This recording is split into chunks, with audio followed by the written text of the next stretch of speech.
ខ្ញុំខ្លាចគេស្គាល់ថាខ្ញុំអ្នកចិញ្ចឹមជ្រូកដោយសារតែខ្ញុំរៀននៅសាកលរៀនជំនាញផ្សេងអញ្ចឹងខ្ញុំខ្មាស់គេដែលបង្ហាញថាខ្លួនឯងជាកសិករចិញ្ចឹមជ្រូកអត់ចង់ឲ្យគេដឹងថាខ្ញុំមកធ្វើអីខ្ញុំចង់ឲ្យអូខេតោះតែវាធំផ្ទុះហ្មងបានចង់ឲ្យគេដឹងថាអូខេខ្ញុំជាអ្នកចិញ្ចឹមជ្រូកអីចេះចោះប៉ុន្តែខ្ញុំគិតមកវិញបើសិនជាខ្ញុំខ្លួនឯងអត់គ្រប់គ្រងខ្លួនឯងខ្ញុំបាត់ខ្លួនឯងអត់ឲ្យគេដឹងថាខ្ញុំជាអ្នកណាគេតាមានអ្នកណាគេមកចាប់អារម្មណ៍គេដឹងគេជួយគ្រប់គ្រងអាជីវកម្មរបស់ខ្ញុំហ្នឹងតែប៉ុន្តែខាងខ្ញុំឲ្យតែមានបងកូនចាំសាច់ក៏ខ្ញុំផលិតអត់ទាន់គ្រប់កូនផានពូជក៏ខ្ញុំអត់ទាន់ផលិតអត់ទាន់គ្រប់បាក៏ខ្ញុំផលិតអត់ទាន់គ្រប់មេពូជក៏ខ្ញុំផលិតអត់ទាន់គ្រប់អញ្ចឹងរាល់ថ្ងៃនេះគឺខ្ញុំផលិតអត់គ្រប់ជាមួយនឹងតម្រូវការទីផ្សារទាំងអស់បងប្អូនអរគុណនេះជ្រូកដែលនៅដៃខ្ញុំនេះអូយទៅដល់មែនទែនបងប្អូននេះអានេះប្រហែលប៉ុន្មានគីឡូអូនអានេះបងបើតាមប៉ាន់មើលប្រហែល8គីឡូអីទៅដឹង8គីឡូណាបាទបងហើយជ្រូកនេះគេហៅឈ្មោះជ្រូកអីអូនអានេះពូជវាយកសៀអានេះយើងចាំទុកធ្វើអីអូនពូជនេះខ្ញុំបង្កាត់សម្រាប់ចាញ់ពូជមេបាឲ្យភ្ញៀវយកទៅធ្វើពូជសម្រាប់ធ្វើមេឈ្មោះសម្រាប់ធ្វើបាអីចឹងទៅកន្លែងនេះគឺជារោងចិញ្ចឹមជ្រូកដែលបងប្រុសគាត់ចិញ្ចឹមដើម្បីយកស្ពាមយកទៅបង្កាត់ហើយបង្កើតបានទៅជាកូនដើម្បីយើងយកលក់បន្តណាអូនណាបាទជំរាបសួរអូនបាទបងជំរាបសួរអូនអាចជួយណែនាំខ្លួនប្រាប់បងប្អូនយើងដែលគាត់កំពុងតែទស្សនាវីដេអូនេះបន្តិចបានទេអូនជំរាបសួរសួស្តីបងប្អូនអរគ្នាខ្ញុំឈ្មោះហួររស្មីគឺជាកសិករចិញ្ចឹមមេជ្រូកយកកូនលក់ទីតាំងខ្ញុំនៅខេត្តតាកែវស្រុកបាទីជំនាញប្រជាលេខ3ម្ដុំតារាសាំង PTT សាខាផ្សារត្រាំថ្នាបាទអរគុណអូនឃើញថានៅកន្លែងនេះជ្រូកច្រើនមែនតើណាមានទាំងកូនមានទាំងមេមានទាំងបា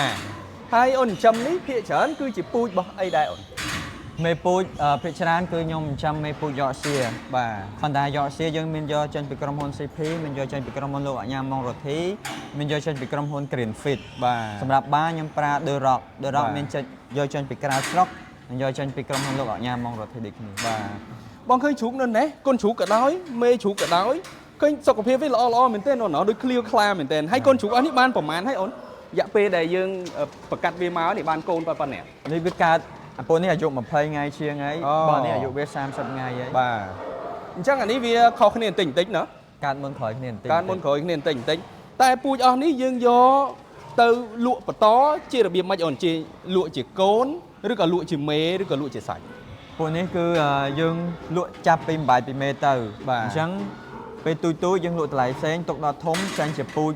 កំមុំបាតម្លៃផ្សេងអញ្ចឹងយើងលក់រហូតបើករណីពីទូចនេះលក់អត់យើងទុកដល់ធំលក់នៅនេះយើងលក់ទាំងឈ្មោលលក់ទាំងញីណាលក់ទាំងមេលក់ទាំងបានិយាយទៅលក់ពូជមានញីមានឈ្មោលយើងលក់ទាំងអានេះជាបាណាជ្រូកបាមែនទេខាងនេះយើង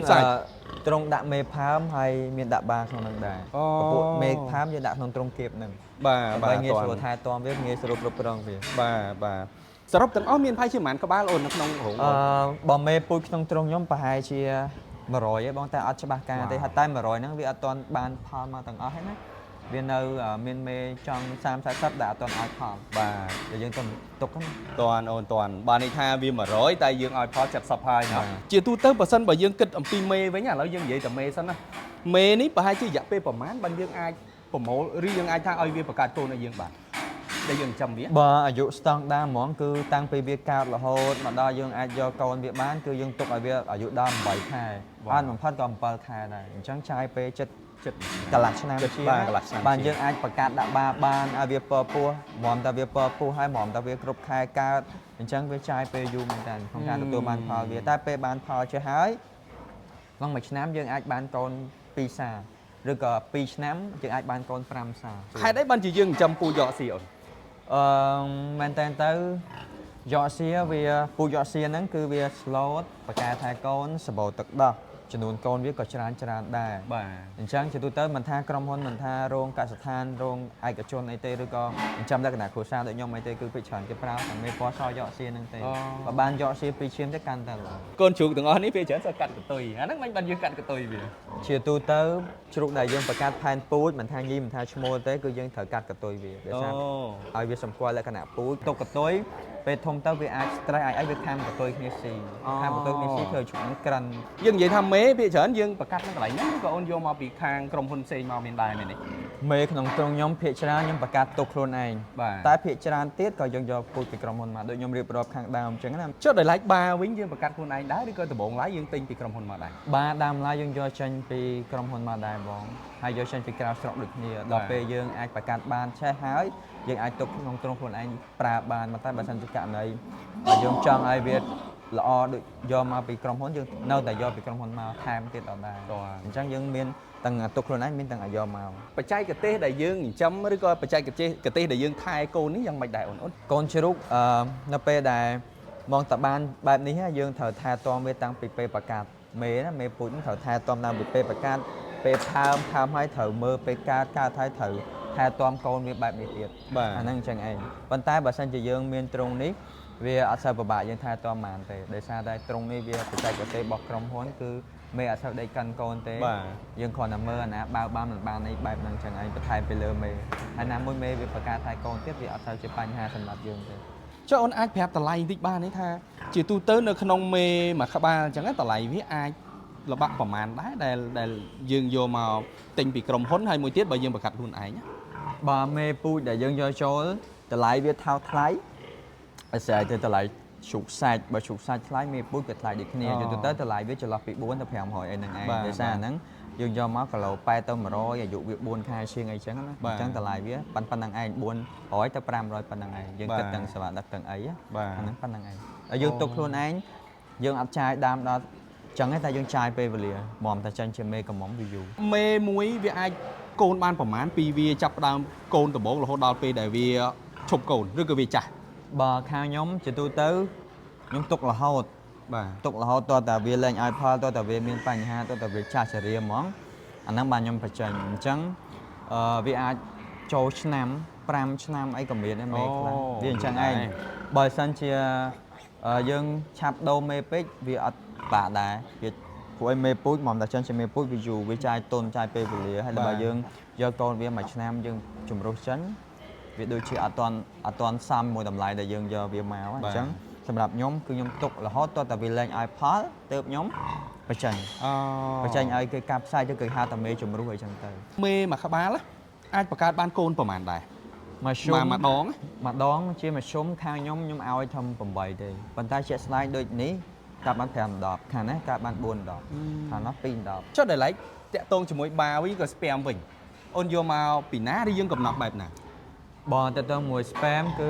ខ្ញុំយកចេញពីបាក្នុងទ្រង់ខ្ញុំខ្លួនឯង អញ្ចឹងមានបាក្នុងទ្រង់មួយខ្លួនឯងដែរណ៎ មានបាខ្លួនឯងហើយ spam ហ្នឹងមិនត្រឹមតែបង្កាត់ខ្លួនឯងទេគឺយើងលក់ចែកពូជទៅកាន់កសិករដែលចង់បានពូជ spam បាជុំពីខាងយើង អូអញ្ចឹងអ្នកត្រូវការទិញកូនក៏ទិញកូនទៅអ្នកត្រូវការទិញស្ពាមក៏ទិញស្ពាមទៅវ៉ាវពិសេសមែនអូន លក់បានមកកាផ្លេហ្មងអញ្ចឹងណ៎មេរបស់យើងនេះយើងឲ្យវានិយាយទៅយើងថាយើងបង្កាត់វាតាមបែបធម្មជាតិឬក៏តាមបែបយើងចាក់ស្ពាម បង្កាត់ទុកឲ្យវារយឈ្មោះតាមរបៀបធម្មជាតិវាតាមវត្តវាបន្ទាប់មកយើងគ្រាន់តែផ្លាស់ប្ដូរពីបាពាក់ផ្ទាល់មកប្រើ spam ដងឡើងស្ប៉ានិមិត្តបង្កាត់តែប៉ុណ្្នឹងទេប៉ុណ្្នឹងឯង រាល់ថ្ងៃតើការងារដែលយើងធ្វើបែបហ្នឹងឬយើងបង្កាត់បែបហ្នឹងមានអតិថិជនច្រើននេះអូន ទៅទៅមួយភ្ញៀវបើសិនជាភ្ញៀវដែលគាត់ចង់បានកូនជ្រូកអាហ្នឹងមានបងទៅទៅមួយ spam ដូចជាមិនសូវទេថ្ងៃខ្ញុំលក់បានមួយមេអីទៅជាមួយឈុំក្នុងមួយថ្ងៃ spam តែបើកូនខ្ញុំចាញ់ជាប្រចាំខែភ្ញៀវគាត់កំងបន្តអីចឹងទៅ អតិថិជនរបស់យើងភាគច្រើនមកពីខាងណាអូន បើភ្ញៀវខ្ញុំគ្រប់ខេត្តបង អញ្ចឹង មកគ្រប់ទិសទាំងអស់ដោយសារតែទីផ្សារខ្ញុំផ្ដោតលើអនឡាញ ជាទូទៅបើនិយាយពីជ្រូកបាហើយជ្រូកមេមួយណាដាច់ល្អជាង ទៅប៉ុន្តែខាងខ្ញុំឲ្យតែមានបងកូនចាំសាច់ក៏ខ្ញុំផលិតអត់ទាន់គ្រប់កូនផានពូជក៏ខ្ញុំអត់ទាន់ផលិតអត់ទាន់គ្រប់ បាក៏ខ្ញុំផលិតអត់ទាន់គ្រប់មេពូជក៏ខ្ញុំផលិតអត់ទាន់គ្រប់អញ្ចឹងរាល់ថ្ងៃនេះគឺខ្ញុំផលិតអត់គ្រប់ជាមួយនឹងតម្រូវការទីផ្សារទាំងអស់គ្រាន់តែថាខ្ញុំធ្វើទៅតាមលទ្ធភាពរបស់យើងធ្វើតាមសមត្ថភាពរបស់យើង ទីផ្សារចិញ្ចឹមជ្រូកបាជ្រូកមេលក់នេះគឺទីផ្សារតលាយមែនទេអូន តែតលាយអាស្រ័យទៅលើអ្នកលក់អាស្រ័យទៅលើម្ចាស់អាស្រ័យទៅលើអ្នកចាំហ្នឹងដែរវាមិនមែនតលាយគ្រប់គ្នាទាំងអស់ទេ អូនអាចបញ្ជាក់បន្ថែមបន្តិចបានទេថាតើយើងមានអីពិសេសដើម្បីឲ្យទីផ្សាររបស់យើងវាដើរល្អបែបនេះ អាហ្នឹងដូចជាវាដូចជាអត់មានអីនិយាយទៅវាអត់មានត្រូវការលុយទេទី1ទំនួលខុសត្រូវភាពស្មោះត្រង់គុណភាពរបស់យើងសេវាកម្មពូជរបស់យើងអញ្ចឹងនៅពេលដែលយើងមានទាំងអស់ហ្នឹងហើយ ភ្ញៀវគាត់ដឹងហើយគឺគាត់ប្រាប់គ្នាតអញ្ចឹងពីមាត់មួយទៅមាត់មួយពីភ្ញៀវមួយទៅភ្ញៀវមួយវាបរិចឲ្យភ្ញៀវស្គាល់យើងកាន់តែច្រើនដំបូងឡើយក៏វាអត់មានអ្នកស្គាល់ក៏មិនគត់គង់អត់ទាន់ដែរសល់ពេញទ្រង់ដូចគ្នាដើមឡើយណាបន្ទាប់ពីភ្ញៀវស្គាល់ភ្ញៀវដឹងពីគុណភាពហើយទុកចិត្តយើងជាអ្នកលក់ហើយបានគាត់បន្តមកគ្រប់គ្រងតាមគ្នាមកអញ្ចឹងឯងអញ្ចឹង ទីផ្សារដែលដើរខ្លាំងចាប់ពីឆ្នាំណាមកអូន ទីផ្សាររបស់ខ្ញុំនេះភ្ញៀវចាប់ផ្ដើមស្គាល់សម្រស់ខ្លាំងដូចជាទៅតែ2ឆ្នាំទេព្រោះឯងខ្ញុំទៅតែប្រឡូកណា បាទ ប្រឡូកតាំងពីកូវីដប៉ុន្តែអត់លូកឲ្យកប់ទេលែខឲ្យជួយដាក់ចំណីតែពេលយើងលូកឲ្យកប់ទៅយើងចាប់ផ្ដើមសម្រស់ភ្ញៀវចាប់ផ្ដើមស្គាល់ហ្មងប្រហែលជាទៅតែ2ឆ្នាំទេហើយទៅតែមួយឆ្នាំចុងក្រោយនេះទេដែលមានសន្ទុះនៃការគ្រប់គ្រងច្រើនណា បាទ ពីមុនអត់ទេដោយសារតែខ្ញុំខ្លាចគេស្គាល់ថាខ្ញុំអ្នកចិញ្ចឹមជ្រូក ដោយសារតែខ្ញុំរៀននៅសាកលរៀនជំនាញផ្សេងអញ្ចឹងខ្ញុំខ្មាស់គេដែលបង្ហាញថាខ្លួនឯងជាកសិករចិញ្ចឹមជ្រូកអត់ចង់ឲ្យគេដឹងថាខ្ញុំមកធ្វើអីខ្ញុំចង់ឲ្យអូខេតោះតែវាធំផ្ទុះហ្មងបានចង់ឲ្យគេដឹងថាអូខេខ្ញុំជាអ្នកចិញ្ចឹមជ្រូកអីចេះចោះប៉ុន្តែខ្ញុំគិតមកវិញបើសិនជាខ្ញុំខ្លួនឯងអត់គ្រប់គ្រងខ្លួនឯងខ្ញុំបាត់ខ្លួនឯងអត់ឲ្យគេដឹងថាខ្ញុំជាអ្នកណាគេតាមានអ្នកណាគេមកចាប់អារម្មណ៍គេដឹងគេជួយគ្រប់គ្រងអាជីវកម្មរបស់ខ្ញុំអញ្ចឹងខ្ញុំចាប់ផ្ដើមបង្ហាញឲ្យគេស្គាល់ថាខ្ញុំជាអ្នកចិញ្ចឹមជ្រូកខ្ញុំមានលក់ជ្រូក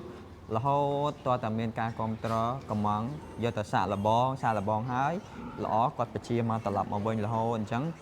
បូករួមជាមួយភ្ញៀវផងបូករួមជាមួយខ្លួនឯងផងទើប